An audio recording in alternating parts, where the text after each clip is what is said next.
నామనికి స్తోత్రం చెల్లిస్తూ మరి ఆంధ్ర క్రైస్తవ కీర్తన పుస్తకంలో నుండి 447వ పాట.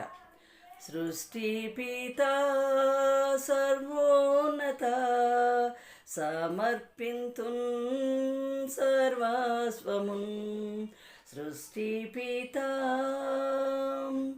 భూమి ఆకాశములు నీవే, భూధర శిఖరములు నీవే, భూప్రజలు నీవారే, బలశౌర్యములు నీవే. సృష్టి పిత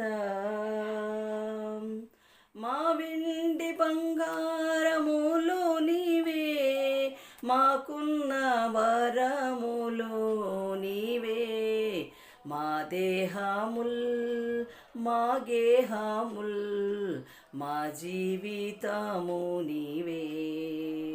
సృష్టి పిత సర్వోన్నత సమర్పింతున్ సర్వస్వమున్. హల్లెలూయా.